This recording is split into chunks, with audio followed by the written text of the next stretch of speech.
Yo, yo. Once again, it's on. Welcome. You know what I'm saying? To another beautiful Monday night, man. You know what I'm saying? We here, we in the building. Um, for those of you that's new or for those of you that don't know, welcome to A-Side Boxing Talk. My name is Truth. That's short for Truth Over Narrative. On this channel, we dig into some real topics. I do interviews, I talk boxing, um, do breakdowns. You know what I'm saying? I think we're about to start going with the live picks for fight week, as far as gambling and helping you get your tickets together. You know what I'm saying?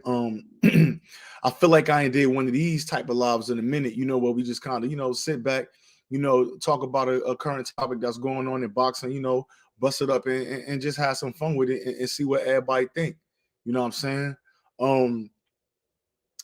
As you could tell by the title, you know what I'm saying? I'm already, as you could tell by the title, you see what's going on, man. Is Terence Crawford going to sign a Golden Boy? I think that's a real good question. Is Terence Crawford going to sign to Golden Boy Promotions? I think that's a real interesting question. You get what I'm saying? I think that's a real interesting question, and I'm very curious to see. So, at the end of the day, I'm gonna put the link in the chat in a little bit. You know what I'm saying? So I'm gonna let a couple people get in here, but I'm gonna talk that up. I'm gonna bust it up about that, and we gonna get it going, man.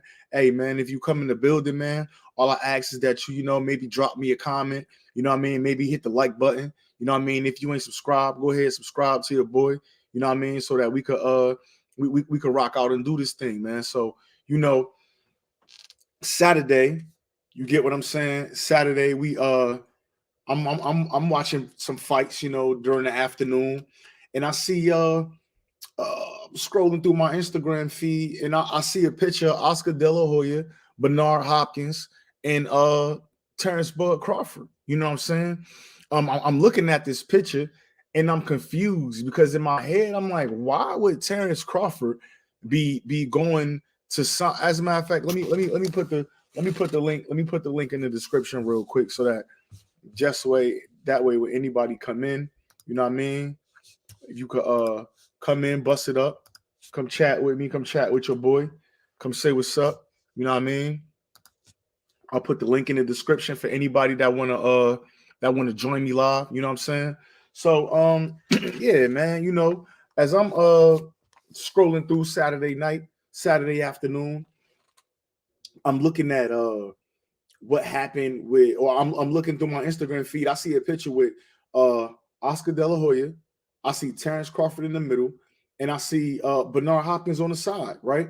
And so as I'm looking at this picture, it just confused me because I'm thinking, why would Terence Crawford be taking a picture with Oscar De La Hoya and B-Hop? You get what I'm saying? So as this picture, you know what I mean? As this picture is let me see. I don't know who that is. You gotta show me your face. Timothy, I gotta be able to see you, man. I don't recognize that name. You know what I mean? So if you in a private chat, send me a private chat with your name or something, man. That way I can let you up in this joint. You know what I'm saying? So let me see. Yeah, I can't just let you in, Timothy. I gotta know who you is first, boss. You know what I mean? Let me see. I don't see no private chat, so I'm gonna keep cooking until my man Timothy let me know who he is or show me a picture, man. They be trolling on here. Matter of fact, I think that's one of my guys. Yo, Timothy Bradley, what up? See, he ain't in here. All right, so at the end of the day, I'm looking at this picture and I'm like, why would Terence Crawford be even taking a picture with those two guys? So I'm looking at the caption of the picture. The caption of the picture reads, "Best pound for pound fighter on the planet at Golden Boy HQ. Stop by, or excuse me, best pound for pound fighter on the planet.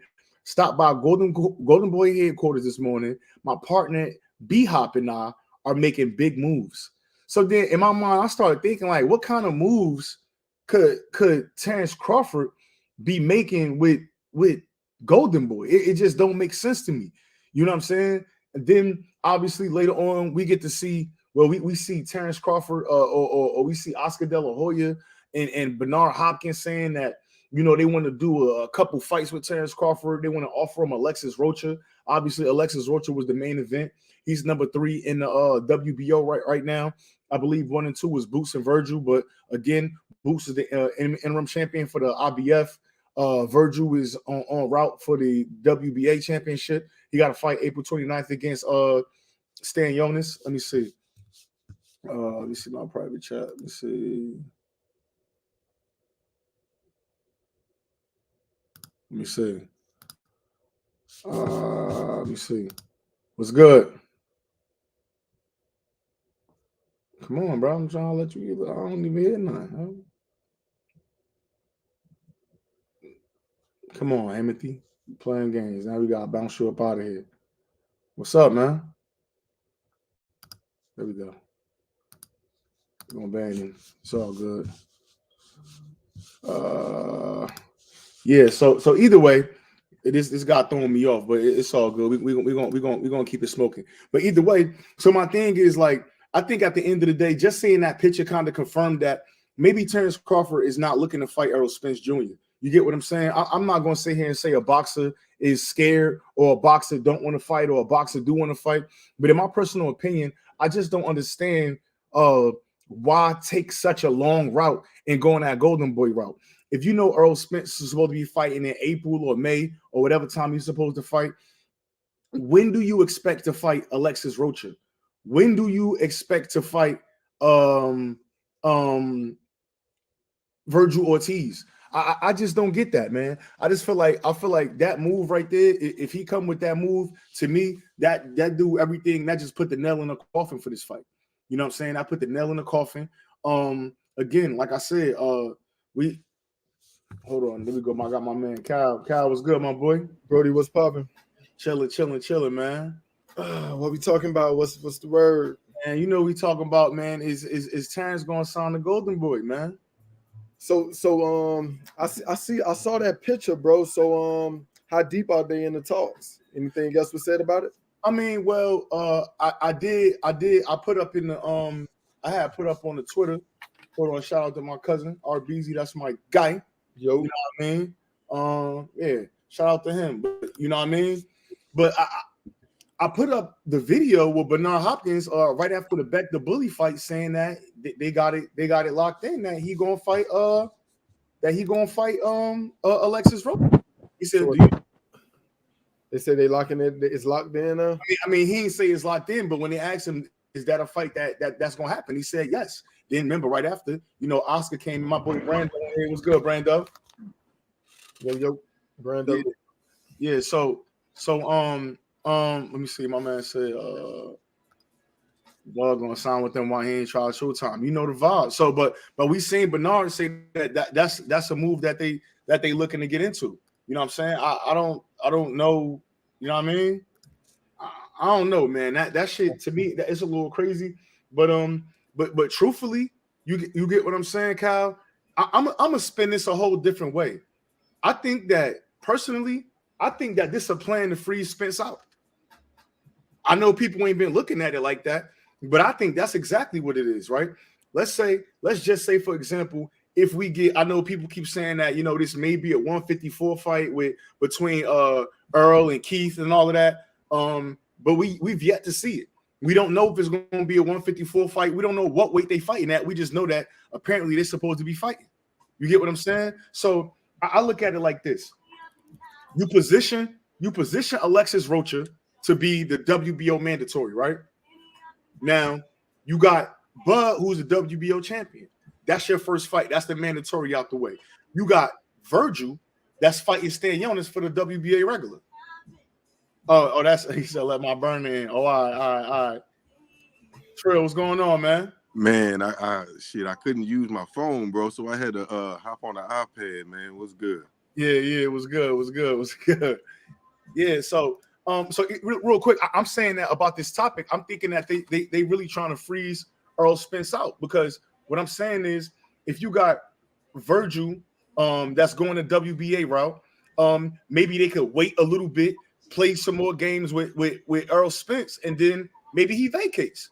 If he vacate, Virgil move up. Now you got Virgil versus the winner of Crawford and Rocha for a unification title.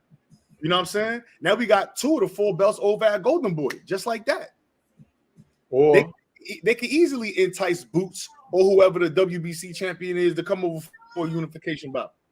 well, let me tell you how I decided to look at it, and this is coming from somebody who still never gave up hope on the My bad, man. Let me cut this down. I don't know if you can through the mic, but let me cut that down. But yeah, man. Hear me out. This coming from somebody who still got faith in that fight, bro. Yeah. But at the same time, I think you still could look at it this way. Okay, so as Golden Boy, right? You sign Crawford. Yeah. Somebody who having problems, going over contracts or whatnot, apparently. Yeah. So okay, we get him, we help him with contracts or whatnot. Okay, we lock him in. We know he want that Spence fight, or so he says. You get what I'm saying? Yeah. Khaled was popping. But okay, we lock him in. We give him a nice little first fight with my boy Rocha to knock the dust off of him real fast. And then we see where it goes with Spence, because one thing I wanted to point out is Oscar didn't say after Rocha that he was looking for Virgil, or he didn't say anything else. He did. I mean, but the first thing he said was that they wanted to go Spence. But what he said was we got a couple fights for him. That's exactly what he said. He said we got a couple fights for him, and then we should be able to make the Earl Spence negotiations. So in my opinion, I'm looking at it like this. Like, again, Golden Boy is first of all, they're a promotional company. That's just what it is. They're gonna try to get a max advantage for Golden Boy. So if I'm Oscar De La Hoya, right? You got a young guy that's starting to build in Alexis Rocha. Granted, he took the loss to Rashidi earlier, but now he's starting to build some traction back, knocked out Blake Hobbs. You know what I mean? He just had an exciting fight with a 135-pounder. But you kind of know that this guy is not like a top-tier welterweight. I don't think there's nobody confused about what Alexis Rocha is at this point in his career. So you're going to bring Bud over to knock your guy out and then try to make the Spence fight? Like, for me, and then because that Spence fight is a 50-50, 50-50, 64, whatever you want to call that Spence fight. Go ahead, finish. I'm about to say that Spence fight is a 50-50 fight. So again, you could possibly get Bud knocked off by Earl Spence, and now Golden Boy assed out. No, not here we go. Let's go along with that story, your story. You get what I'm saying? Regardless to if they fish for Spence or Virgil, either way it goes, those belts at 47 are about to get vacated soon, regardless to what. So even if Spence knocked Bud off and become undisputed, he's still vacating the belt soon and going to 54. And you got what, 2 guys over there, 3 if Crawford decide to stay at 47, who in the line for all the belts still. I look at it like this, and I want y'all to tell me what y'all think about this. I think, again, this is a move to put Earl Spence in the corner, and this is why I say that. Again, like I said, you got Bud as the WBO champion. But the key in all of this is Virgil Ortiz. Why is Virgil Ortiz the key in all of this? For me, Virgil Ortiz is the key in all of this because Virgil Ortiz is he's in line to possibly be the WBA regular. You know what I mean? If Virgil get the WBA regular, then they could go ahead and say, all right, listen, Earl, if you stand at 47, remember, because they told Earl Spence, the WBA told Earl Spence that he got 6 months to decide if you're going to fight Virgil after that. He got to fight Virgil next. So Virgil could say, hey, or Golden Boy could say, hey, either you can fight Virgil next, or we can step aside while you fight Terence Crawford. That's why I think it worked good for Golden Boy. That's a good sign. For sure. And that Spence fight really could happen. Yeah, we'll see. That's you gotta see it like that. Either way it go, I saw somebody, who was it, Cali? Either way it go, excellent business move by Golden Boy. You gotta give it to him. that is a good business move. Excellent move, bro. Excellent move. Now what I am afraid of a little bit, but I think it might work, man. What I am afraid of is again the draw that Terence Crawford is not. You get what I'm saying? Well, he is a crowd. He do draw a crowd. Now, as a new star and all of that, that's different. But Terence Crawford feels seats up. I think with that Golden Boy kick, it'll help a lot too. Hey, Jamil, what's going on, man? But he a little older too now. Chilling. How you, bro? I hear you, man. What you think about this? I feel like it's a couple things that's being overlooked. Let's not overcomplicate it. This is about money. Right now, Golden Boy has no big fights that they can make in-house. So they're trying to make the best fights. Well, I'm sorry, attach themselves to big fights that are co-promoted or cross-networked. Ryan versus Tank will be a specific, in the US, a Showtime fight. So they're not going to have to put any money into the promotion, and they're going to take whatever 20, 30% that they'll take from Ryan, right? So essentially that's kind of a win because you're getting 30% for not doing any work. For sure. Same thing with Crawford versus Spence. It's kind of like the move that Bob made with trying to sign Tyson Fury right after the Deontay Wilder Tyson Fury fight. The first joint went to a draw. You're interjecting yourself into a money fight, and you've done nothing to build up that fighter, essentially. Yeah.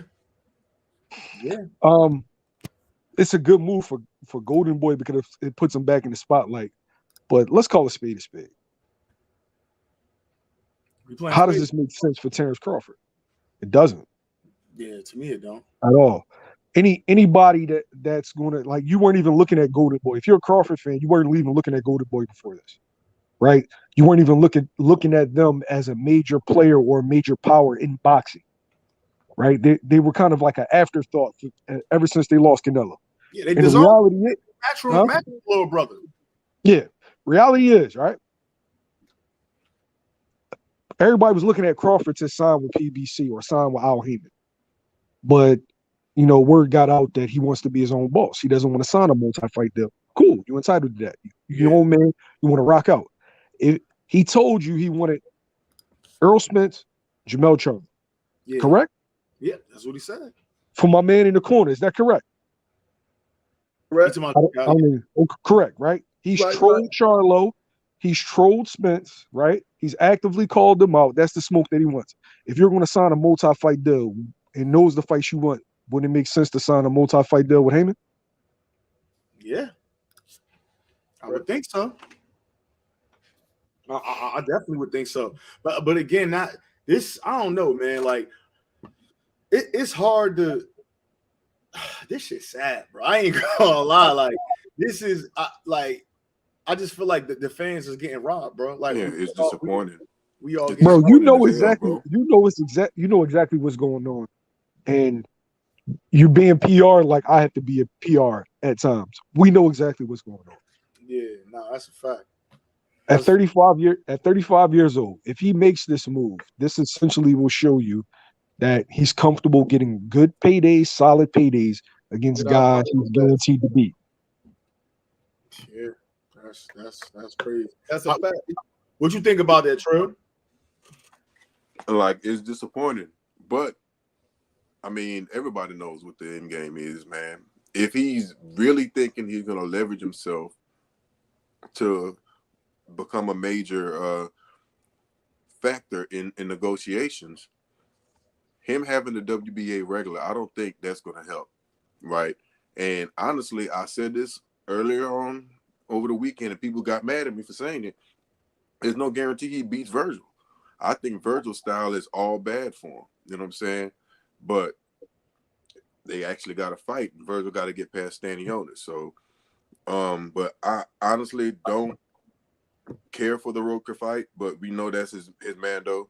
He gonna knock him out bad. Yeah. So now who else over there can he fight? He's not going to fight Blair. So, you know, who else are you going to fight? You know, they got McKinson, maybe. They can make something happen with. He's not a Golden Boy fighter. That's He's not.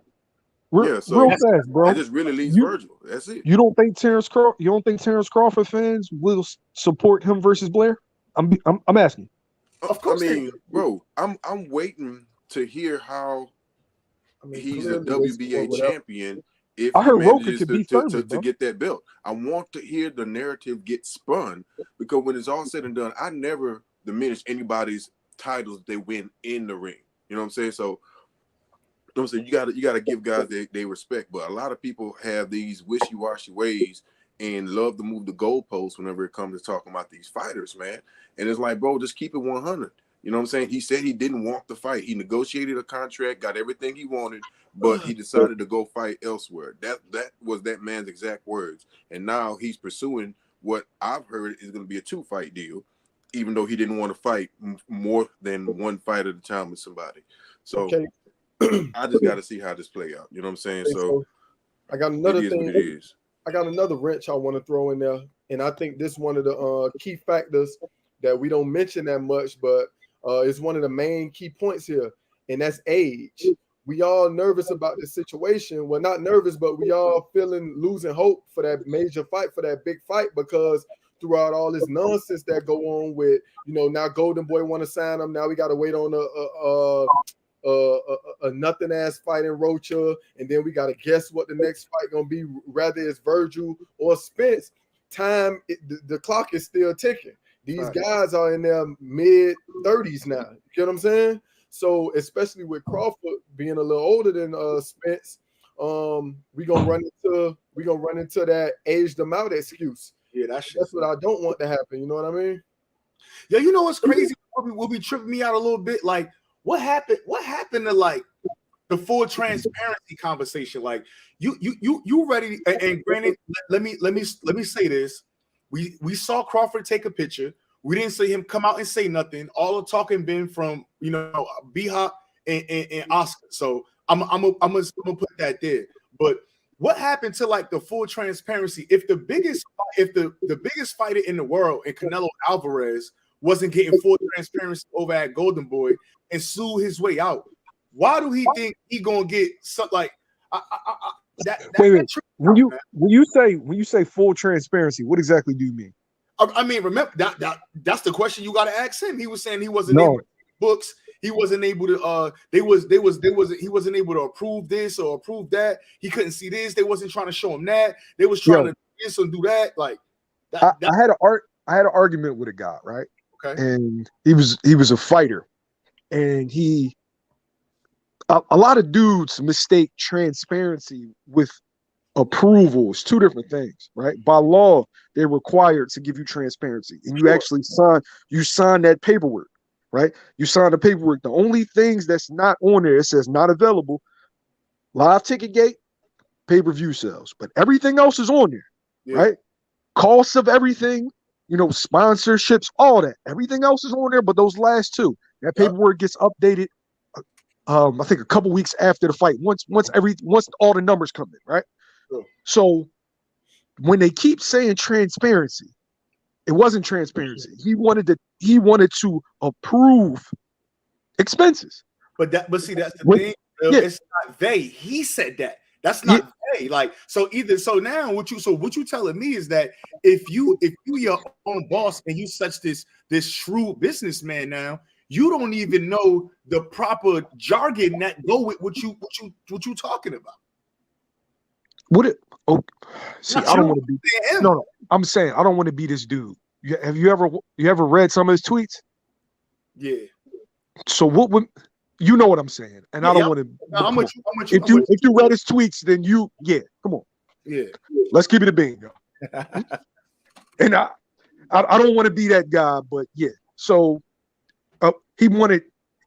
And his fans keep talking about transparency. You know, it's required by law, but if you're not putting up any money, nobody's going to give you final approval of expenses. Nobody's going to do that. No businessman. Like, bro, Terence Crawford has never put on a show of significant size by himself where he primarily promoted the event. How the fuck are you going to tell that the guy that's responsible for like 6 of the top 10 pay-per-views of all time, no, we shouldn't spend that much on advertising? What? Who's going to do that? Yeah, anybody gonna do that? Oh, I'm sorry. Top 6 of the top 10 pay-per-views of all time, and then every black music show that's ever been successful since like the 80s. Word. Don't highlight that from Brian, because then it's gonna look like we here on some on that type of time. Oh yeah. Just discussing the issue at hand. We busting it up. I'm just putting the slide in comments as I see But, it. but for the record, I agree, Brian. Nah, but nah, you're right. I mean, you I don't even want to say going against the grain, but you got out of the deal that you was in because you wanted to be your own boss, or allegedly wanted to be your own boss. And the reason why I'm even saying that, because that's what was mentioned in the live on Instagram. Yes. I'm my own boss. Al was talking to me. Al, a good guy, blah blah blah. I call Earl, but he can't do nothing. So again, if that's the narrative that we running with, then none of this Golden Boy stuff makes sense, because you was just telling us how you was your own boss and why can't you and him get the deal made, and it's a hedge fund, and it's a lot of things that's going into the play, and it's just kind of hard. It's hard to understand, bro. Like as a fan, you want to see the fight, but as somebody that's a real fan of the sport and kind of see where the business go, this just don't make no sense. It don't make no sense. Now, as a man, he should take as many meetings with as many people. Like he should look at all his options, right? Sure. All we're speaking for anybody that's watching, if he decides to take this Golden Boy deal, and it's multi-fight, I don't know how anybody could justify based off of what he told us previously. And I'm not even a fan of not the guy, but come on, y'all. Yeah. Come on. You there's no way you can like a guy that much to just turn a blind eye. I'm sorry. Yeah, no way. But I mean, people gonna find their way. You know how it go. You know how it go. We living in an era of confirmation bias. As long as you can find somebody that's gonna go with whatever you trying to believe in, they're gonna believe it for sure. How locked in is Spence and Thurman? I mean, I don't know. I mean, I've been hearing things, but he said at first he was supposed to come back. I mean, I've been hearing April, May. I don't know, man. I don't know how locked in it is. I mean, obviously, you don't know until the announcement comes. It ain't even like a specific date been floating around like heavy for that. The reason I ask is because Arrow have a mandatory in Virgil, correct, for one of the belts? No, that's what I'm saying. That's what I'm saying. So his mandatory right now is Keith Thurman at 147. Right. After Virgil fight, okay, so after that fight is over and Virgil and Stanionis fight, the next fight that Earl Spence has to fight is the winner of Virgil Stanionis. And I'm gonna stop you right there. Go ahead. The IBF called for this shit at the same time. Who the IBF man? Gerard Ennis. 120 days from his return. Yeah, that sounds like vacay to me, man. That's the same thing. That's the same thing. What you call it with? That's exactly. Everybody's calling for, and it's because the negotiations went bad, and everybody sat back to see if the fight was going to happen. The fighters, the sanctioning bodies, they gave them as much leash as possible. They fumbled it. If we could get Bud Virgil this year, well, mid this year, and Earl with Boots mid this year, I mean, where else can they go after that? I think we need to start investing emotionally, and I'm talking about boxing fans as a whole. Start investing emotionally in these kids, man. They could buck all that, man, if they fight each other. Yeah, bro, fuck this. Like, we don't deserve this, yo. And I'm not even talking about a media member. I'm just talking about as a fan. We don't deserve this. I shouldn't have to fucking take a whole fucking class about the business of boxing to understand why I'm not getting a fight that's been owed to me for the last 3 years. That's my problem right there. Like, this shit, like, granted, I'm a hardcore, I'm locked in, I do but whatever. But this shit make you not want to watch the sport almost, because why do I gotta get knee deep in the trenches and fish out smoke signals and do all of this other weird shit for me to figure out of a fight that should be easy to make? It's gonna happen. That's right for, there. For everybody on the panel, who did you consider the best team in the AFC to be all year? I ain't gonna lie, I thought it was the Bills or the Chiefs. You thought it was the Bills, but towards the end, it looked like it was the Chiefs, right? The Chiefs held it down. The NFC. What about that? What about the NFC?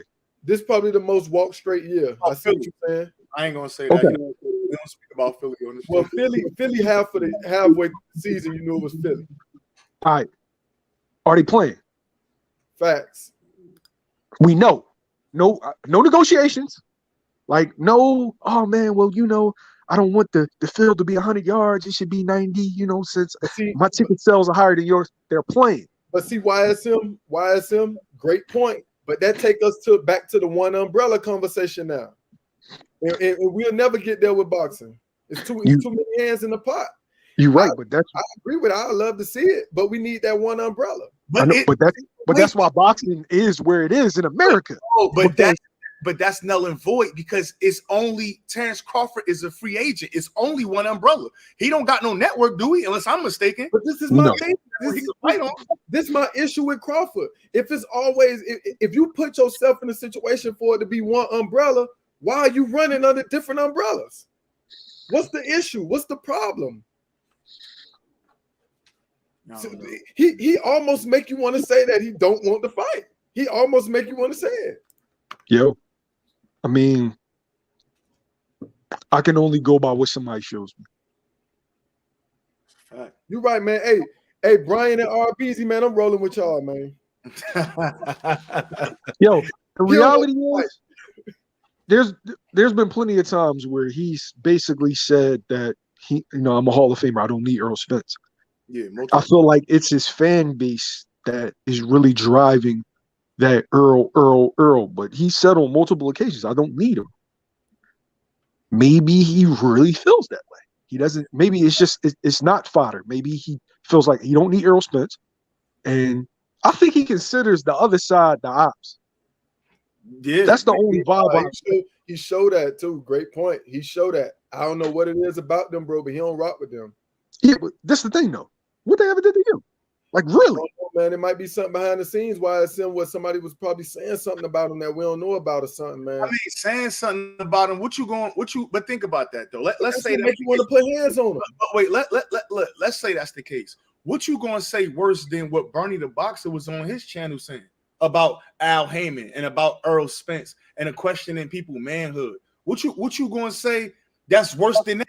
He you know what he's showing, True? He's showing that he don't want Al to be the one that's getting the majority of the bag from that fight. You think so? Because first it was the hedge fund, then it was the BLK route. Now it's the Golden Boy. Like, damn, you don't want Al to see a high percentage? Yeah, I you know what's crazy, man? Call me crazy. Personally, in my mind, I really think that was just a photo op, man. It had to be just a photo op, man. Photo op for what? I mean, maybe this is what he want. Maybe he just want to stir the fans up. Maybe they cooking in the background. Meech, he had a meeting, Meech. Yeah. And he should have a meeting. He should go over all his options. But the reality is, if he signs a multi-fight deal, he don't want the fights that he said he wants that bad. Yeah. I mean, he already walked that back. He did an interview with Andre Ward talking about how Earl Spence was his I guess like his that fight that he needed, and that was his his rival, and he wanted to be undisputed for a second time and all this other stuff, and then he just hate to see it. Yeah. Real nasty work by Team Crawford, and I don't know, man. I'm surprised we ain't heard from Bomac. I'm surprised. You know what I mean? Usually, Yeah, I ain't Can heard we hear from from Bomac since I seen him in Oklahoma, man. I Yo, ain't seen or heard nothing from him since then, bro. all right, yeah. I mean, yeah. At the same time, man, let's get behind these kids. You got Dev about to fight Lomachenko.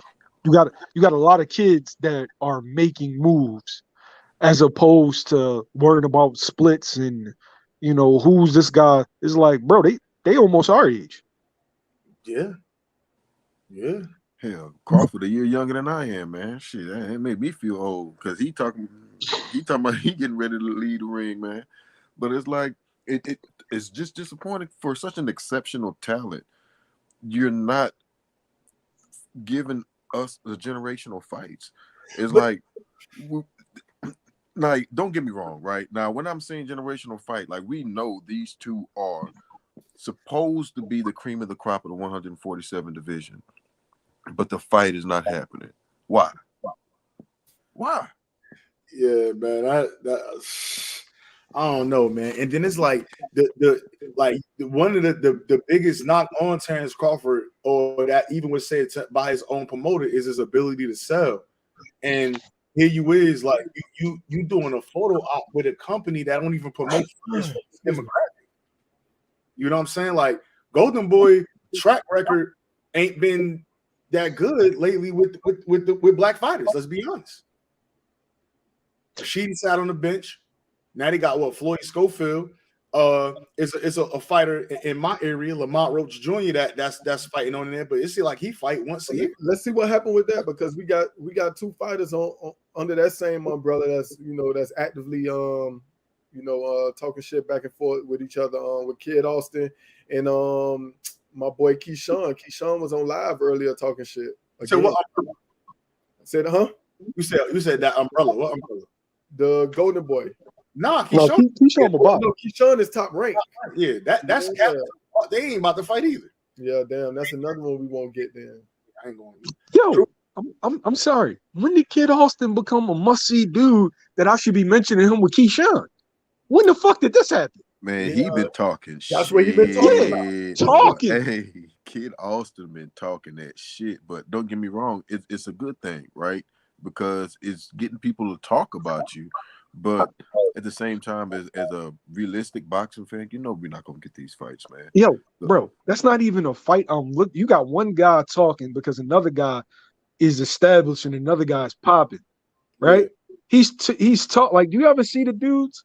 He fight like, come on, man. Like, and Keyshawn, I'm not like Meech is higher on Keyshawn than I am, but I'm not going to disrespect him and act like that's a fight that I need to see right now. I look at Keyshawn as a contender, as a guy that just crossed the threshold to contender. I see Kid Austin as a dude that's going to need a whole bunch of development fights. Well, he just won his first little regional belt last Saturday night. So, and that was a 10-rounder. So he a contender now too, right? That's what was the regional belt. What was the regional belt? I forgot which one it was. I say it was an IBF, I think. One of them IBF belts. Yeah, it was something. Is it like the NABF? Like one of them Jones? Yeah, I was paying attention to what belt it was. Let me Google it real quick. And that was a great point by Gritty. Truth. He just fought a guy who was on the same level as Keyshawn's last opponent. Well, toughest opponent. Burgos? No. Wing will do that. No. No. Burgos is a world title challenger. Yeah, no, I ain't gonna give you that, Gritty. Yeah. Remember Burgos fought. Well, that was Mikey. He fought for the strap, right? Yeah. Yeah, Let me ask y'all. He never been knocked out. Never. How did you think that Kid Austin looked? He looked like a kid that was fishing for a knockout. Right. Good power, but yeah, I mean he showed some good stuff. Started out pretty decent, and then he gave me some flashes of that last boots that we saw. Yeah, WBA international lightweight belt. So I don't think that gets you in the top 15 though. Yeah, for the WBA it might get you somewhere. Kid Austin, he does need a lot of development. He showed some good flashes, but he was pushing a lot of his punches and was leaving himself open. And he was overcommitting quite a bit. So I don't know. Hopefully he'll fix up some of them holes in his game.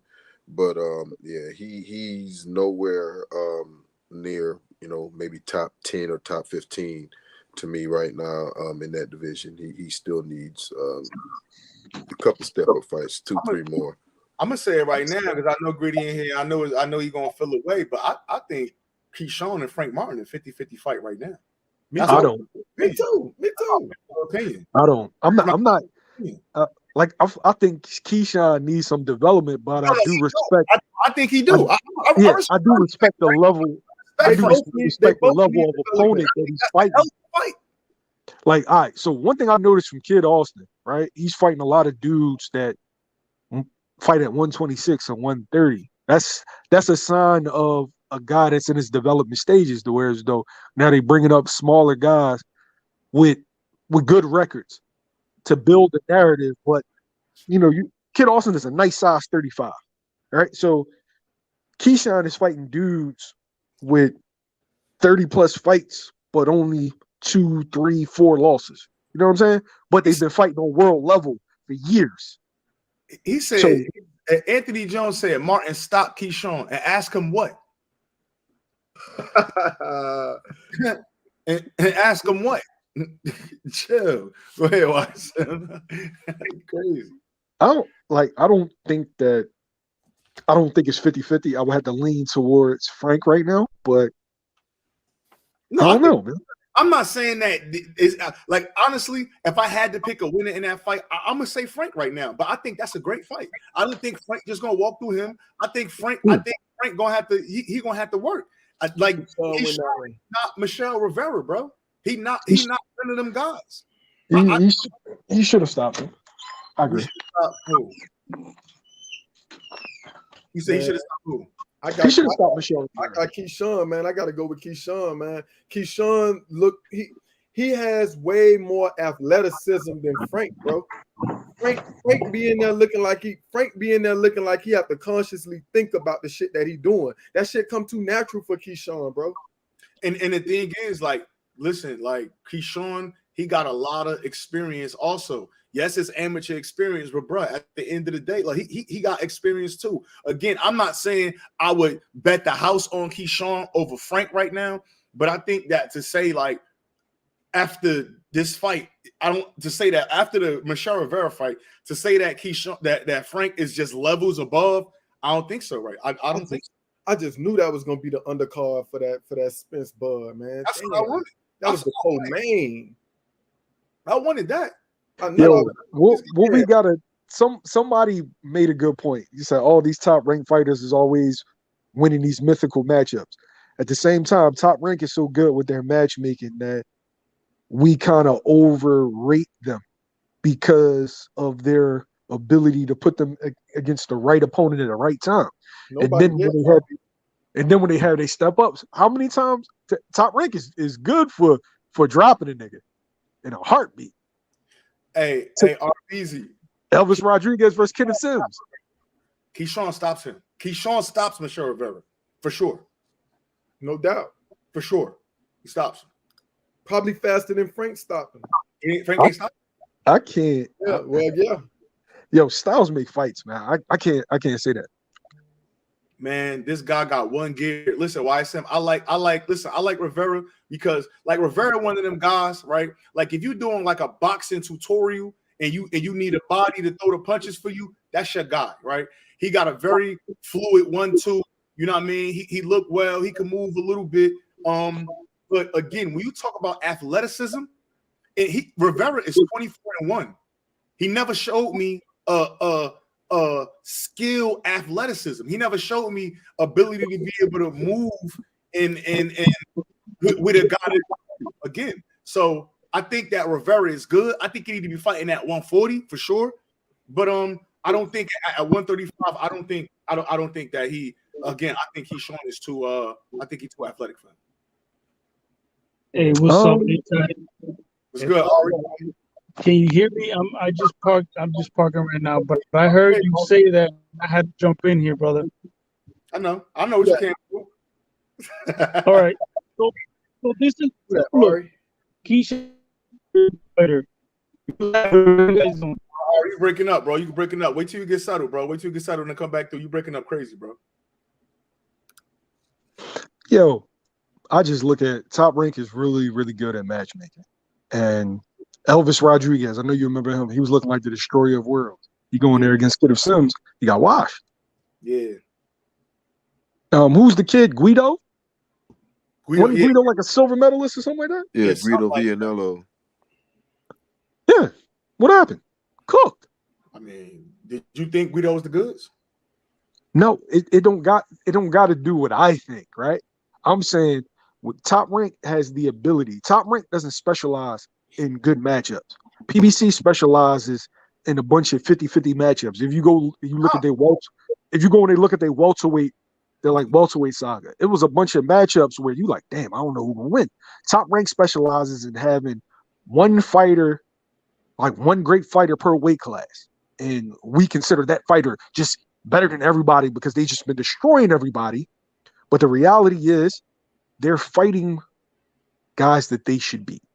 But why I said what I'm gonna tell you is, and what you're saying is not foreign to me. I've been saying that. Like to be honest, I'm a Terence Crawford fan and I'm an Errol Spence fan. But if we being honest, we were sold that Terence Crawford was the best fighter in the world by the top-ranked ESPN machine. That's what told us that, because the opponents, even though he's knocking them out and getting them out of there, the opponents don't warrant for somebody to call you the one pound for pound fighter. Now, if you looking at the eye test, you could say, damn, I never seen a guy that put it together like this, that download the data and then could knock you out and switch both hands and go back and forth and do this. But that's just talk. The opponents, truthfully, not there to call a man the best pound for pound fighter. No. They put the machine behind them, they put the battery on them, and they sent them to the moon. Sure. Everybody believes it. And that's what I'm saying. That's what they specialize in, elevating one guy above the rest. Whereas though other promotional companies, it just be like a bunch of pick'em fights. If you notice, a lot of top ranked dudes be on a pound for pound list. And they just considered like Inouye's considered like just light years better than everybody. Crawford was considered light years better than everybody. Lomachenko was considered light years better than everybody. Yeah. It's not reality though. Yeah, facts. They do a good job of promoting and building a narrative. So whereas though now we think that their guys is just like, you ever see their record against PBC fighters? And dudes are like, oh yeah, Top Rank always trashing PBC. But they don't realize that PBC sends their C-level fighters over to Top Rank for opportunities. They send whoever over there. I mean, I get what y'all saying about, you know, the Top Rank and how they do their prospects and or contenders or whatever you want to call them. But sometimes you just see something in certain fighters, man. And Keyshawn, he looked like a special kid, man. I mean, we could be wrong, but I mean, he just looked like a special kid. And I mean, even if you say pulling the gun, I mean, we moving too fast when we say that he'll stop Michelle Rivera, which I still do kind of think he can. I still, even if you can't call him as the winner against Frank Martin, I do have to see it as 50-50. Hey, but but for me though, real quick, because McCuz said that's wild that I say that Kia stopped Rivera. But if that same Rivera that fought Frank Martin fight Keyshawn, is gonna happen for sure. Like before, I see Rivera have way better performances than what he had against Frank Martin. But if that same if that same Rivera get in the ring with a guy like I don't think it's going to end well. I don't. Yo, Terence Crawford became undisputed with a knockout against Julius Ndongo. What you think about that for a second? But you know what? I'm gonna say like this: Julius Ndongo ripped off 2 good wins, and his opponent. Yo, I'm not. I want you to step away from it. Go ahead. Think about what I just told you. All right, so if we talk about what dudes did to become undisputed, right? Devin Haney beat George Kambosos. Okay. Right? Jamel Charlo beat Brian Castano. Julius Ndongo, bro. Yeah, I mean, when you say it like that, it sounds crazy, but my man, you still cooking, Wise? No, I'm just trying to point out to anybody that great great matchmaking, great promoting. Bro, he had everybody believing that Terence Crawford was the best fighter in the world, and everybody was petrified of him after beating Julius and Nongo. Go ahead. My thing is, and this I'm bouncing off RBZ with the didn't Key just get a unanimous decision comment or question. My thing is, and I noticed this with Boots' last fight, it's harder getting a knockout against somebody who didn't come to fight. It's harder getting that knockout in a sense, especially if they got a little bit of footwork or a little bit of defense mixed with that not coming to fight. It's harder to get the knockout in comparison to somebody who coming to go toe to toe with you in a sense. You get what I'm saying? Like it's gonna be a little easier to get that knockout against somebody who throwing themselves out there a little more rather than somebody who just coming to survive. Juan Carlos Burgos never been knocked out by nobody. Nobody. That's another point. Nobody never knocked him out. Nobody. Yeah, man. That's So what I'm saying. Like I get like again, I get it, but and he looked great. He didn't lose a minute, or he didn't lose a 30-second stretch in that fight. You know what I'm saying? Now, granted, that's Juan Carlos Burgos. He there for that. He's what they call professional resistance. You get what I'm saying? He there to do what he do, but he about to get his 10 round in. You know what I'm saying? And by the end of this year, by the beginning of the next year, we gonna have it's not gonna be he not ready yet. He's gonna be in them conversations. Now, again, you're talking about somebody that's already ranked. You get what I'm now? We know the rankings don't mean shit. Like, let's be real. We know the rankings don't mean much, but I don't got this guy up on this pedestal all the way over here and knowing that he not never gonna see none of these guys. Like Frank gonna be at 135 for sure. Key gonna be at 135 for sure. Like, and next year, these is real conversations that we're gonna be having for sure. Again, I'm not sitting here saying that Keyshawn Davis will wash Frank or knock him out or none of that. I think that's a good fight. But again, it could go either way. But I'm not going to be like, yeah, Frank could knock him. I can't go with it because nothing that Keyshawn did warrants me to think that yet. Like it ain't like even for example, you watch Floyd Schofield on Saturday night, you could say, damn, he had his chin up in the air a little bit. He was pressing too hard for the knockout. He was getting hit with some punches as well. He was getting hit with some flush ass punches. In the however many fights I've seen Keyshawn in, I haven't seen that. I've seen offense, I've seen angles, I've seen body punching, I've seen jabbing, I've seen everything that you need to see from him. So when people's like, for example, like when people like just like it's to me, when I be hearing the conversation about him, it remind me when Mikey Garcia thought that he saw something in Earl Spence.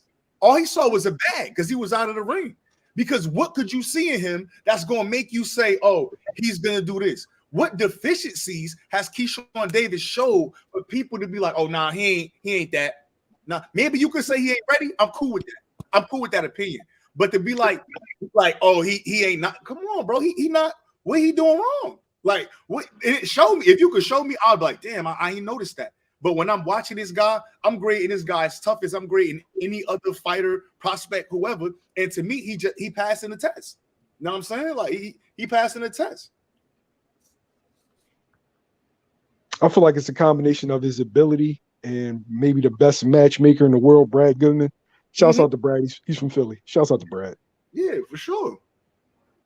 For sure, though. I mean, you know, that's how it go. They supposed to match these guys, right? But again, I'm not talking about the guy that's 3-0, that's on a pedestal up here. This guy I'm talking about by the end of this year, he probably going to be top 5 in the WBO. You know what I'm saying? So if he fights who you told me, huh? If he fights who you told me he's going to fight. Remember, I like that fight. I really like that fight. You the one that you like, man, fuck this bullshit. Give him somebody else. I think that's a good fight for him. I bet my house he's not going to lose a round to him. He's not going to lose a round to him. I don't know. I got to see. He's not going to lose a round. He's not going to lose a round. I can't wait till they announce that fight so we could break that one down. I got to see it. Yeah. I got to see it. Let me see. They say Frank and Key a 50-50 fight is wild now. I like Frank Martin. I'm high on Frank Martin. I'm high. I rock with Frank. I just think that's a good fight. Shakur definitely getting that Top Rank hype too. Like Top Rank doesn't. Nobody builds a fighter better than Bob, bro. Yeah, I'm for sure. convinced of that. But after a certain point, I don't think Bob is good with fighters. Whereas though Al, once a fighter gets to a certain point, Al can take you to new heights that you've never seen before. Yeah. So everybody got their place in boxing. No, he do. He lost every top fight. What Ty said?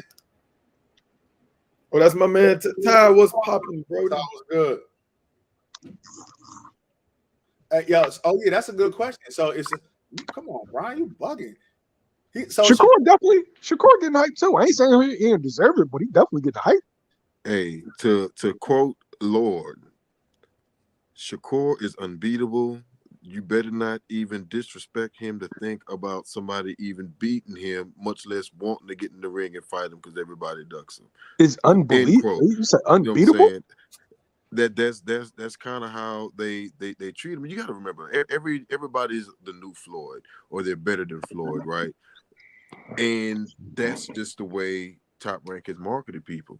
Let Shakur be who he is. You know what I'm saying? Like, a lot of these guys really water themselves down for these Disney executives and to have this certain type of look and portrayal of themselves. Like, honestly, if it's one thing I give Terence Crawford, man, you can actually see some of his personality come out in his tweets now, whether him and Ray going back and forth or him just posting some random shit and people cooking him for it. Is like you can see he really don't give a fuck, and he gonna hop onto any and anybody tweets and start talking shit because he fucking feel like it. He just a regular person like most of us, just can fight and got his. Ain't that the promoter? No, it's not. That is a marketer's job to help market that fight to become bigger than what they are. A promoter's job is to promote the fight. That's it, nothing else. You know what I'm saying? Especially right now with the way these TV deals are going. And not promote the promoter job, not to promote the fighter. You promote the fight. Yeah, but because true, if you got a young guy, you put him in with, of course, you put him in with guys that's gonna show him in his best light. So you still promoting the fighter. You know what I'm saying? Like, but I'm she got a fat ass. She gonna turn around and promote that motherfucker so you can see. Yeah, see, but I'm talking about. I'm talking about in the way Ty might be referring to it. You know what I'm saying? That it's just the promoter's job to build that fighter, and that's it. No, a lot of these fighters have teams. You know what I'm saying? And some guys just don't want to do shit. Like, how did Ryan end up getting to where he's at right now? I feel like Ryan did that himself.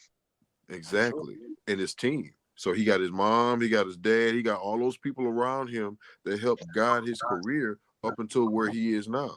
So regardless of what happens in that fight in April, he's still gonna walk away and grab him another bag, unless he just, I don't know.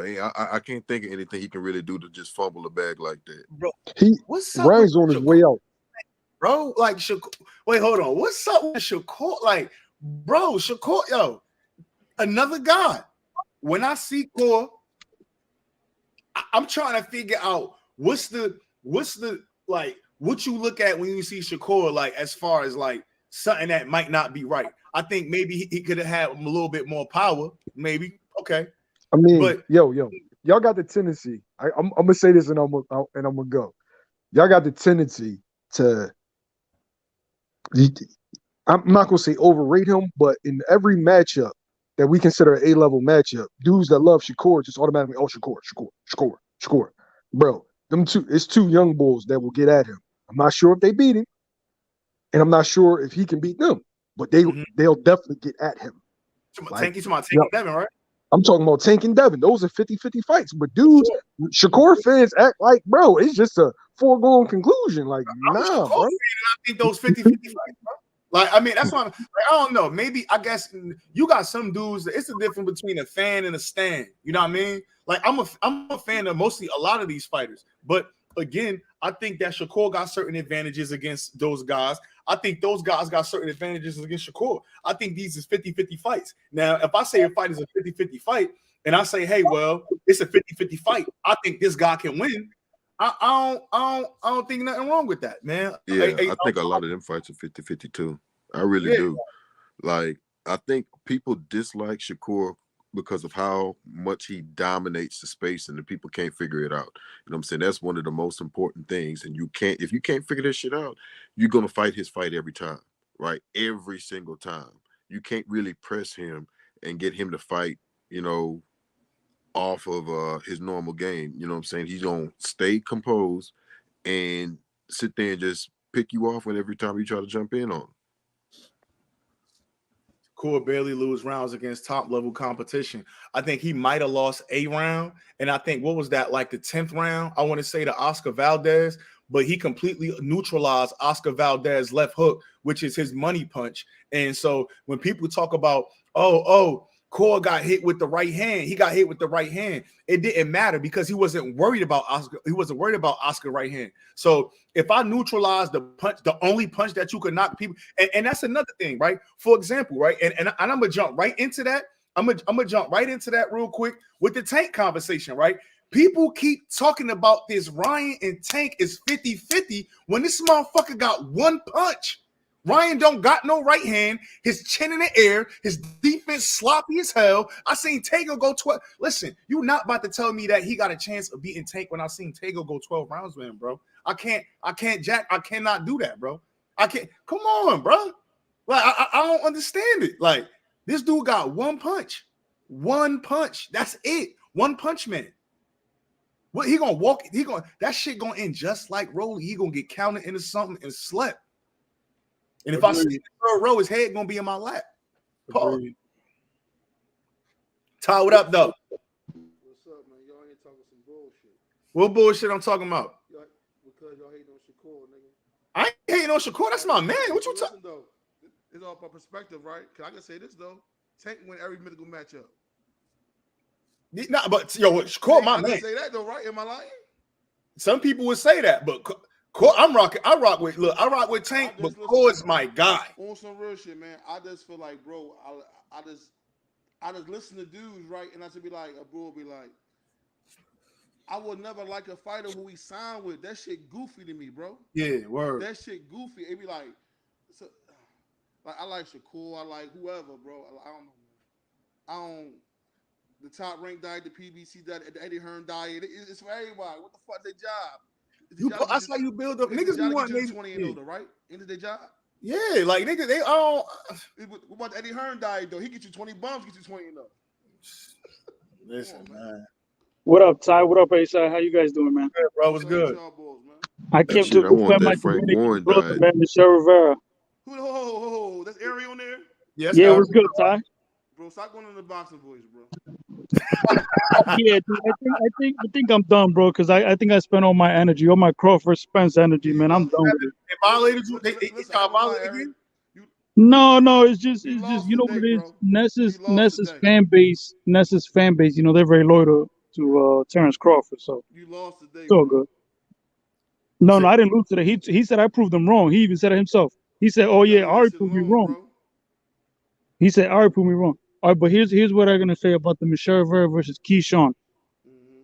I'm gonna strongly, respectfully disagree with you, A-Side, and the reason why I say this is because Keyshawn is a very good fighter.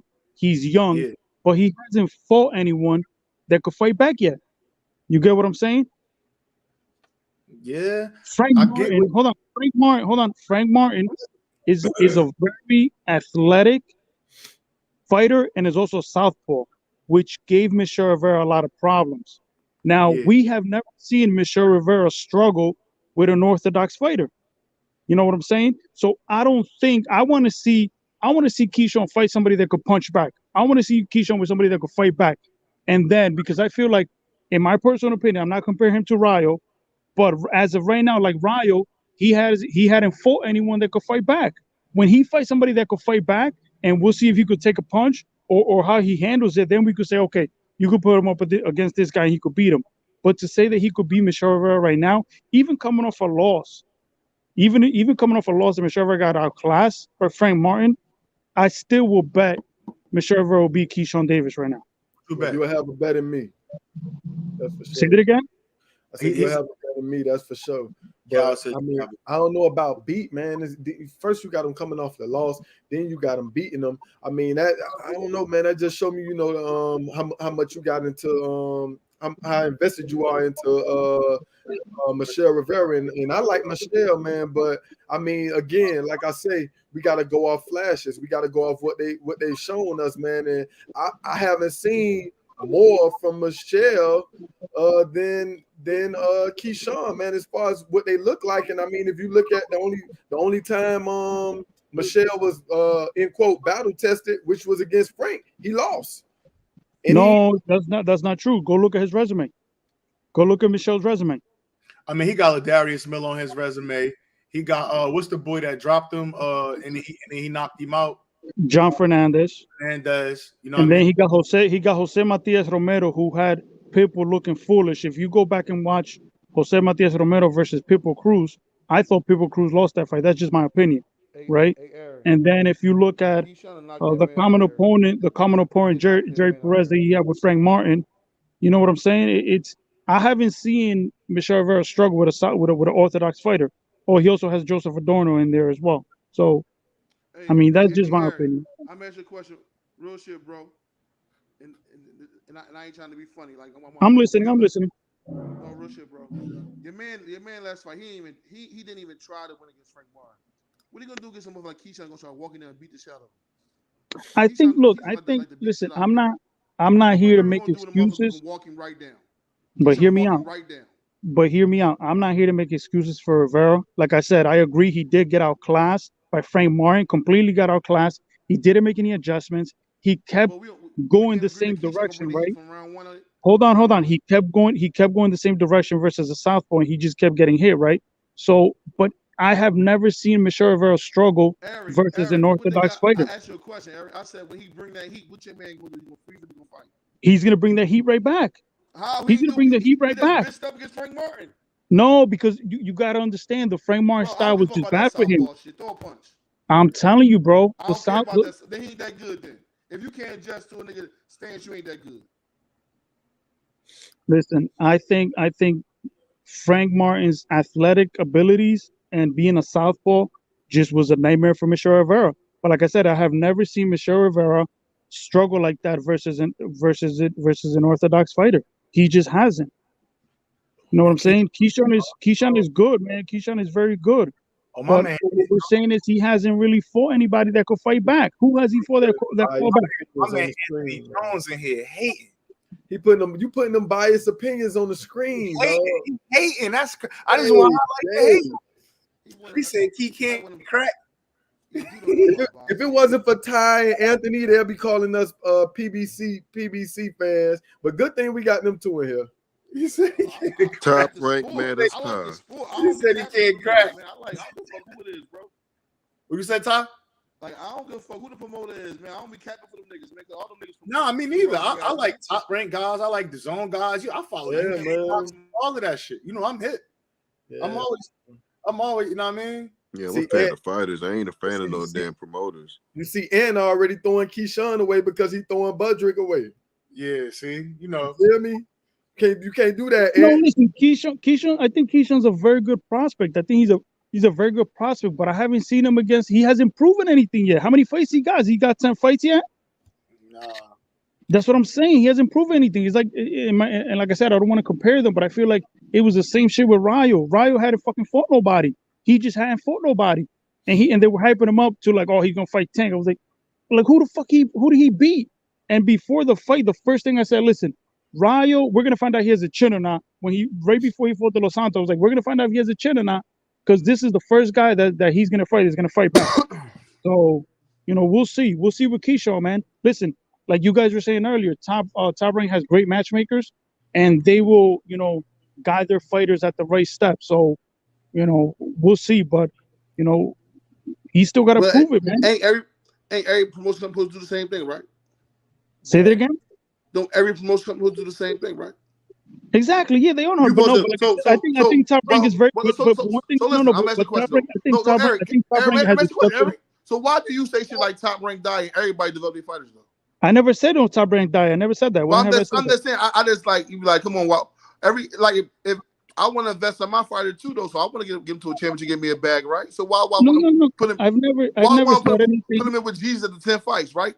Look, Ace, that don't make sense. Nah, yeah, we ain't gonna do that. But like I said, the reason why I'm bringing up T now is because he ranked in the WBO. You put me on that 2 weeks ago. I seen it the other day. The rankings. That mean number 11. Then that mean by the end of this shit, he really in these conversations. No. He gonna be in the top 5 by the end of the year. Already ranked in the WBO earlier. He gonna be in the top 18 months. He gonna have that strap. In 18 Wait, months, he gonna have that strap. I'm sorry, you said that Keyshawn is already ranked in the WBO. He's number 11. Yo, this is. But all right, it is what it is. It is what it is. That's what he is. Hey, you saw that fight Saturday night with Alexis Rocha? That motherfucker George Ashley was ranked too. But and true, no, what's crazy though, true. And motherfuckers start dropping like dudes is ranked other organizations like Pitbull and Devin Haney gonna move up, and Lomachenko gonna fight another person. So Keyshawn keep moving up by mistake. That's moving up. That's a fact. Well, listen, George Camboso up there. They're gonna drop his ass. Word. He gonna and George Camboso. So Ari, get ready for Keyshawn by the fight for that vacant WBO title. You're gonna be mad and crying. Come on, man, it's the WBO. You know how it is. You know how it is, George man. gonna have to come back over here and campaign, or he gonna continue to drop. Listen, I'm gonna jump off because I gotta go back. I was bringing some groceries and I was pulling into the fucking garage and I heard A-side. So I was like, I gotta jump on real quick. But I'm going back upstairs, man. If I could, I'd jump back on. Word. And you know what's look, Cuz said he said Ashley was trash. He just had heart. That's a fact. But let me tell you this: that motherfucker was Alexis Rocha was banging with him. And if you banging with a 135, 140 pounder, ain't no way you could stand up to nothing. Terence Crawford gonna throw you away. No way. It's no way. They was banging. He was hitting Alexis Rocha with some shit too. He was really punching on Alexis Rocha. They was punching on each other, but that's crazy. Now you know he got the highlight reel knockout. That was fire. Little highlight reel knockout. That was good money, but that was too much of a brawl for me. And I feel like Alexis Rocha don't got too many other ways. I think, you know what I mean, like he gotta brawl. Like that's how he fight. Like he gonna cut the ring off, and I think he's very good at cutting the ring off. But he there to fight. Like he's there to brawl, bro. Yeah, he is what he is as a fighter. That's what I'm saying. Like he is what he is. Like I don't see that fight looking too much different than what's my man name? Evolution. That's like Crawford gonna cook him. But honestly, I've been saying this shit since last year. I wouldn't mind seeing Virgil and Crawford. I really, really wouldn't mind seeing that fucking fight. That is a damn good fight. People sleeping on that shit. I'm gonna keep saying that shit. That is a damn good fight. I will actually go to that fight whenever that shit happens. So, yeah. But Rocha, yeah, I'm sorry, Alexis. You gonna get your ass knocked out. You know what I'm saying? And you gonna give it a go. He's the number 10 in the WBA. Yeah, he ranked too. Oh man, I'm telling you, man. Listen, whether people like it or not, like at this time, 2023, 4, 5, we about to usher in a whole new joint. Like Alexis Rocha about to be. I mean, not Alexis. Excuse me. What's my man name? Jesus Ramos.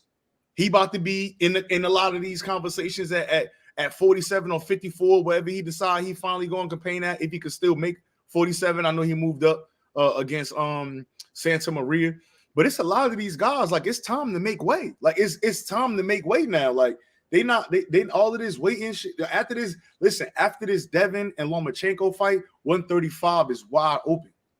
I really want Tank to fight Shakur after he beat Ryan Garcia. I really hope that's the fight. That's the next fight.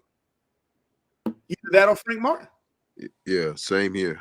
Either one is a good fight. I'm trying to think of anything that could happen in the interim after he fight Ryan that would make sense other than a Shakur fight. And I really can't think of, Shakur, Frank Martin.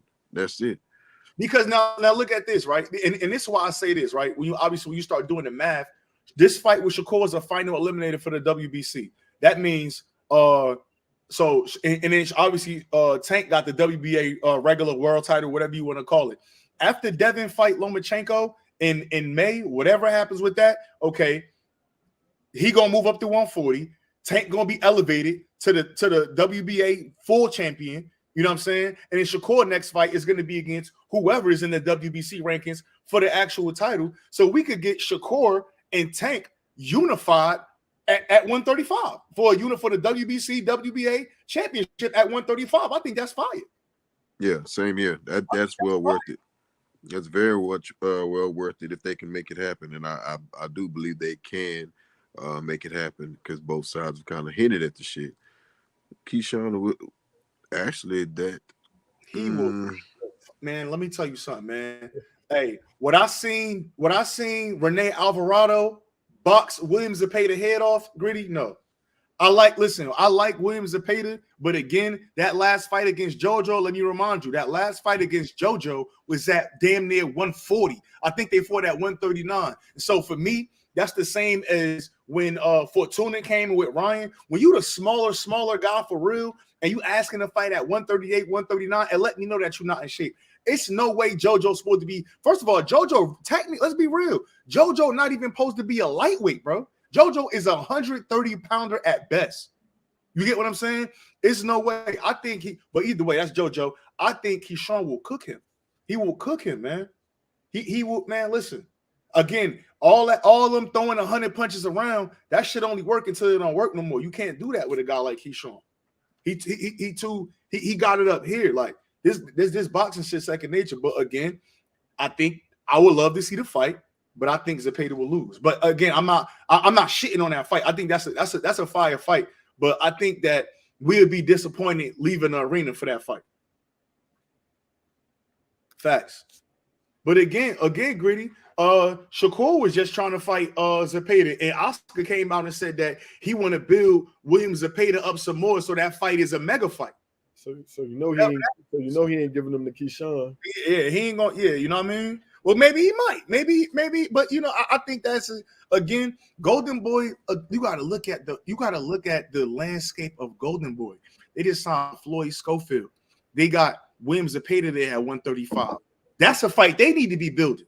He ranked William, like you just said. That's an in-house fight. Gritty. That's an in-house fight. William Zepeda and Floyd Schofield. That's a good fight. See, and look, this how you know it's cat, because if it was really real, he'd be calling his name out. Why you talking to Devin Haney? That's the undisputed champion. You know he's not about to fight you next at all. Why are you talking to Keyshawn? That's all the way on the other side of the street. You know that's not about to happen. Why but you know why, true man. Them young guys be feeling like they in a position to jerk at the money already. You get what I'm saying? That's what they be thinking, man. But they don't be knowing that they ain't dead yet, and they don't know that. Well, they act like they don't know that the best way to get there is to take on those fights like what you just mentioned. You know, against something. You know, against somebody like Kid Austin or something. Or well, we're talking about Kid Austin, but. You know, against somebody like what's his name? Yeah, you get what I'm saying? So somebody who already on your side of the street, a nice level of competition that's gonna get your name out there even more, and it'll make more sense when you start calling out those names that you've been calling out. You get what I'm saying? But I mean, they don't do that, man. Everybody want to skip the process and try to jump right into a bigger bag.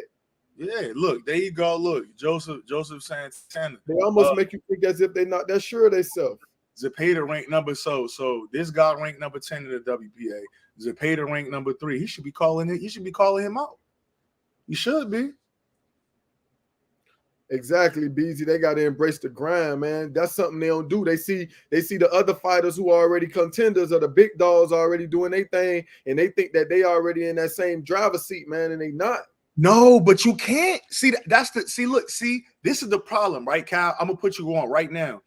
We got the OG boxing mind, right? This not the 80s, bro. They not gonna fight 5 times a year. These motherfuckers fighting 1, 2, 3 times max a year. I'm talking about prospects. So respecting the grind mean you won't get your shot till you 30, because the business of boxing say you only get to fight twice a year. So them guys gotta talk. They gotta pop their ish right now. Yeah, but with that still comes some kind of level of rank. Like, okay, you still could do that, but do it in the sense of rank where, you know, you fight this fight. Okay, if I know this guy who I'm talking to, he ranked number 3 and I'm ranked number fucking 12, I could find somebody who ranked number 7 or 8 who I could get that good scrap in with. You feel me? So that I have a little bit more leverage when I start talking shit to this fighter who had 3. You get what I'm saying? These niggas just go straight at 3 and then, I mean, I get it. I get the whole marketing thing, you know, times change, but still put that shit under your belt first. So when you're talking, in order for somebody to take you a little bit serious, you could be like, well, yeah, I whoop such and such ass. You get what I'm saying? Hey man, I don't think they going far enough. Muhammad Ali was popping up at motherfuckers' cribs. Muhammad Ali almost got his motherfucking brain blew off too if that would have been a real bullet. Hey, Muhammad Ali was pulling up to the crib with it like, he almost got his brain bust too, man. I remember Aaron Pryor getting right in Sugar Ray's face at the press conference, and Sugar Ray acting like he wasn't standing there too.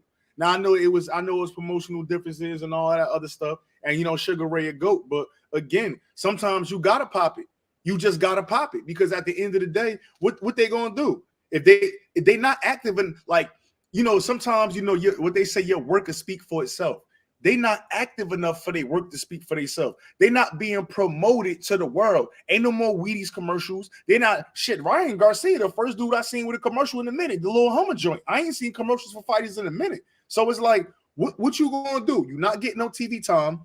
You fighting on ESPN Plus probably, or 12 o'clock midnight. You get what I'm saying? You fighting on midnight on a Saturday night when even the hardcore fans, I'm in my living room doing jumping jacks trying to not go to sleep for the fight. Like they gotta pop it, bro. Like they gotta pop it. Yeah, it's true. It's true, man. You know? Hopefully we'll get them soon, though, man. Hopefully we'll get them soon. They'll start making these fights, especially these in-house fights, because we confused us as real fans. We don't know why this shit not happening, and you got both of these fighters sitting right there in your living room. Yeah, and what Cuz said is true. Like, I don't want to see these guys take no unnecessary losses, but then I'll be looking at somebody like Boots.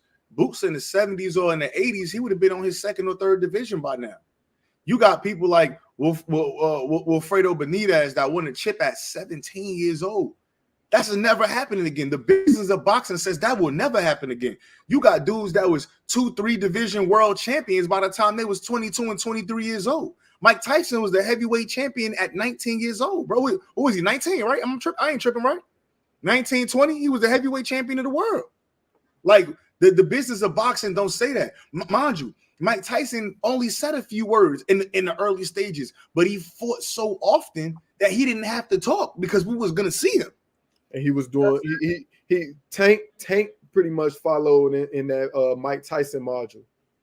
But Mike Tyson didn't have a Floyd Mayweather to stamp him like that. But he had a Don King. Yeah, no, you right. You right. I'll for sure give you that. Oh, because Don was the man. Yeah, Don was the man. Is there a reason? I mean, so that's a good question, but I don't know. But I do know that Marvin Hagler was born in Newark. I do know that. Yeah. But I don't know, man. I think that's more of a promotional thing. I think that's something that work out for the promotional companies as far as the times for the fight. You know, they want to get all those fighters fighting during a certain time, and then they don't want to start the undercards and the prelims too early, so that make us end up with the main event being late. But why not? Why that shit in DC? Leaving up out that bitch 2 o'clock, man. Yeah, that shit was. We was walking out there at 2 in the morning. It was 2, right? True, we was walking out. Yeah, it was 2 o'clock. I think they should do prelims the day before. How y'all feel about that? Nah, because then you got to get people out. That's you got to think they got to set up, and that's a lot. So you want to fill the stadium up twice? I mean, shit, they can't book nothing the day before the event anyway. Nah, they just got to start it earlier. That's it, bro. The last fight should be taken. Listen, there's no reason. Should be starting 8, 9 o'clock, 10 o'clock at the least. Even if you want to go late, there's no reason that a fight should pass midnight. Everything should be off by 12 p.m. Everything should be done, bro. I think that's fair. Like, you get what I'm saying? Like, bro, Tank fought on the card started on the 7th and wasn't over to the 8th. But we was in there for 2 days. You know what I'm saying? That joint's crazy. Yeah, man. These promoters be stacking them cars too, man. How you say we know Marvin? You don't know what Marvin claimed. You say you know Marvin there. He from Newark, man. He moved after the Newark riots, man. Come on, man. Boston. You acting like Boston Richie. You know what I'm saying? Nah, man. But I don't know, man. I want to see these fights, but truthfully, man, like kind of back to that main topic, I really do hope that Terence Crawford thing was just a picture, was just a photo op, man. You know, again, no matter what happened, again, it's people that's gonna be mad at Earl for fighting Keith Thurman when he said he wouldn't. It's people that's gonna be mad at a lot of different things, man. It's sad to see, but I man, I don't even want to say I'm holding out hope, man, but I just hope that ain't the wave, man. I just hope that's not the wave. If it is the move, I hope it makes sense. It don't. It can't. It can't. I mean, I don't know, man. Listen, the only reason why they even dealing with Oscar for this Tank fight is because that fight just so big. And then pause. And then Ryan told Golden Boy, "Yo, go get that fight." And then after he made him go get the fight, they gave him a date because Ryan was supposed to fight Saturday. He said, "I ain't fighting Saturday." Ryan, I'm telling you, once Ryan get the chance to slide from out of Golden Boy, he's out of there. I promise you he's not going to stay there for long. This is the second, third time. Remember, Ryan had an issue a couple years ago, and he wasn't fighting because the money was right. He made them go back and do something with his contract and give him more money. Ryan know his worth. That's the only reason why we get in this fight. And I'm not saying Tank didn't want to fight. I know Tank wanted to fight for sure. Like, A-side, we know it's a big money fight. For sure we know Tank wanted to fight. But if Ryan would have been any other guy, that fight wouldn't have happened. Oscar wanted leverage. That fight wasn't going to happen. I mean, I know it was Zanfer and other people, but they killed the Munguia Charlo fight. Somebody over there did. Now, people say it's Zanfer and this and that, but, man, that's that side. Yeah. Yeah, it's a trend, man. We've noticed it happening. But like Coach Kenny and Coach Cal said, man, Ryan did everything within his power to make this fight happen. You know what I'm saying? You rarely hear that from other guys' coaches. They flat out said, man, look, can't nobody say anything bad about Ryan because he wanted this fight. He made it happen. Without him, this shit wouldn't be happening. And truth be told, I heard other shit wouldn't be happening if it wasn't for that too. So I'm very thankful that Ryan made that move so we can get some of these fights going. This is a good question right here. Boston said, if Bud signed with Oscar and don't fight Earl, can you partially lay blame on Blue? I think I'm gonna let everybody go. I'm gonna let both of y'all go, but I think that you gotta partially give Blue Blood some of the blame because he initially gave. I don't even want to say it, but it is what it is. He initially gave Terence Crawford another route. He gave him another route initially. You know what I mean? Like he gave him another route. Like if they would have never, and who knows what would have happened if they would have never put the BLK Prom deal on a table for him. But I just feel like, yeah, like he gave him an out. It was another way to go. Remember that night when Shakur fought Conceição, and all of a sudden Blue Blood was posting that he ran in it. I ran into Terence Crawford in 7-Eleven and like, you know what I'm saying? Like I don't know, man. I don't know, but I think he do take part of the blame. What you think, Trev? Honestly, I'm not gonna place the blame on anybody else other than the person that was conducting the business. You know what I'm saying? Whether Blue Blood was a millionaire beforehand, whether he's a millionaire now, shit. He just like anybody else is trying to chase that check, you know what I'm saying? And this one ain't require super chat. So shit, he got his bread. I can't blame him. You know what I'm saying? So the blame for it's not happening goes right back to the person that said that he just wanted to fight last year, so he didn't take the fight. You know what I'm saying? Like that's flat out what he said. So I just took it as like, all right, you know what I'm saying? You getting up there in age, you want to stay active, shit, take your fight. But now it's a different, business situation or what have you. Shit, that the time for that other fight has passed. You know what I'm saying? So Yeah. shit, whatever he does is what he does. So it really doesn't bother me. I just don't like that Rocha fight. To me, it's not worth I mean, Bud's time. You know what I'm saying? Because he's just that much better of a fighter than Rocha is. No knock to Rocha, just acknowledging the type of fighter that Bud is. Nah, and I agree too. Blue didn't have that much pull to stop the fight. I just think that again he presented. I mean, and again, I'm not mad at Blue for getting the bag. So don't get me confused with I'm mad that Blue stepped in and got a bag, whatever he played in that situation. But I just believe that was another route, and I just feel like maybe if no other routes was presented, we might have got what we was looking for. But again, that's hindsight is 2020. How you feel, Kyle? Man, I I agree with what you're saying about the presentation of the route or whatnot. But I mean, at the same time, you can't blame, you know what I'm saying? You can't blame a hustler for hustling. Nah, You get what I'm saying? I mean, and at the end of the day, we got Golden Boy doing the same thing. They following that same module now. You feel me? It's a fish in the water. We're gonna try to catch them too. You get what I'm saying?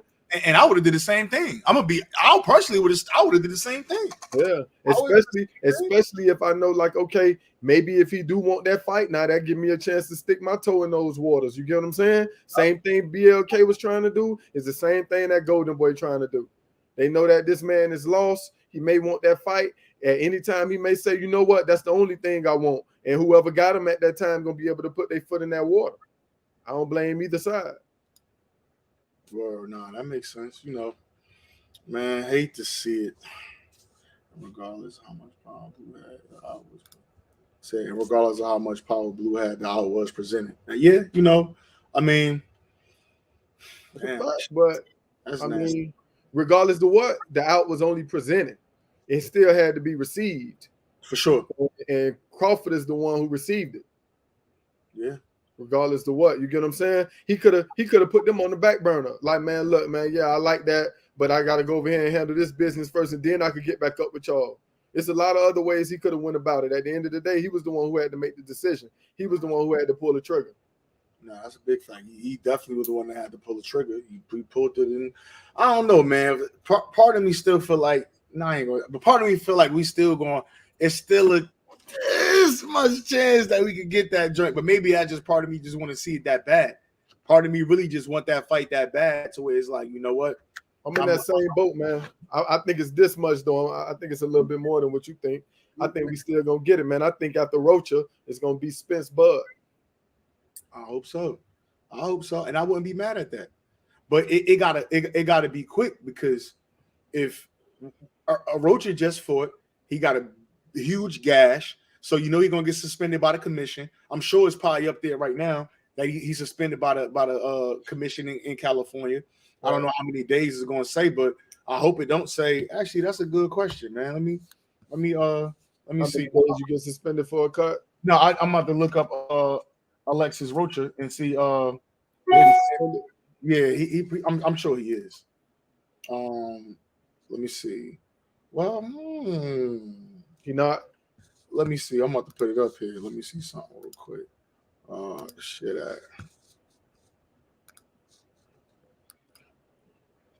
You can see it. Yeah, it be showing kind of small, but I mean, I can see it for the most part. I can see the big numbers. Yeah, so it says suspended by California State Athletic Commission until March 29th, 2023. It's two suspensions up here, but one is February 4th, which is this weekend. Yeah, that one get timed out. Huh? That one gonna get timed out by the other one, of course. So yeah, but so either way, so basically, if they was trying to put on a fight, all he got to do is really heal up, and he could take that fight. Maybe around the same time, Earl Spence and Keith Thurman fight. Now, if that happens, Virgil fight him around the same time Earl and Keith fight. I have a little bit more confidence that we could possibly get that fight. But if that don't happen, if they fight in off schedule 2-3 months apart, I don't got no confidence. But again, I saw a tweet from Paco a while back where he declared Crawford super champ. That Mando is due, I want to say May 20th or the 13th. So really somewhere along that timeline. So that's why I said if he signed with Golden Boy, it would make sense, because it would keep the business in house, give him the platform and all that. Shit, I would expect to fight somewhere around that timeline, maybe. You know what I'm saying? And if he really wants to fight 2-3 times this year, shit, that's perfect. You know what I'm saying? Get your first one out, in the summer, get the going, and then after that, you can probably knock out another 2-3 months apart. EJ just gonna have to wait till he get to 54 to be undisputed. And that's what I'm thinking. And so that's why what really kind of like another thing that, again, like I said in the beginning of this too, like people keep speculating, but we don't know what weight class this Errol Spence and Keith Thurman fight going to be at. We don't know what weight class is going to be at. If it's going to be at 147, well, shit, it's a big chance that fight could happen next. If it's at 154, shit, Earl might not go back down. You get what I'm saying? And that, again, it's a kind of it's a couple things that I guess you could say is going to play into it. But man, yeah, nasty work. Nasty work. I ain't tripping off of it, man. At the end of the day, Eric, that's 7 belts, man. If Eric become undisputed at 54, man, he had 3 at 47, 4 at 54, man. Being undisputed at 54, and damn, I forgot the word, man. When you got at least 2 of the belts, unified, and being unified at 47 with 3 belts, that's not a bad career, bro. And then he gonna have only about 50% of people blaming him for not being able to become undisputed at 47, and we know who those fans are. You think it's personal with, like Brian said, you think it's a personal Errol Spence thing? Like you think it's Errol Spence in particular? I think it's a personal thing with PBC. I think it's a personal thing with PBC. Even if it is personal with Errol, I think it's more with PBC. I don't know, because I just feel like it got to be an Errol Spence thing. I just feel like I think he want the fight. I think I think Terence Crawford want the fight. I think he want the fight on his terms, though. If you get what I'm saying? Like I think. Go ahead. No, I was gonna say real quick, if Earl leave, if anything was to ever happen with Earl and Al, which I don't see it happening, Terence will definitely go after that fight, because he'll then feel like, as long as EJ with Al, Terence will never be the A side. Yeah. I mean, but why should he be the A side? I mean, I don't agree either. But I mean, in his mind, I think he believes some kind of way that he the A side with that. I don't know if it's because he was undisputed at 40 or whatever, but I mean, shit, sometimes, man, you gotta 50-50 it out or whatever. I don't even think, but you know what, truthfully, I don't think it's none of that. I don't think it's 50-50. I don't think it's A side. My main thing was maybe they should have just said, what's your number, bro? Like, what's your number? What's your, like, because I mean, again, we none of us never been, maybe that question was asked to him several times, and whatever. But again, I guess that's why they make the negotiations and we don't. But that's crazy, man. It's wild, man. But nah, man, you know how we do, man. I appreciate everybody for joining me. I'm getting ready to shut this thing down for the night, man.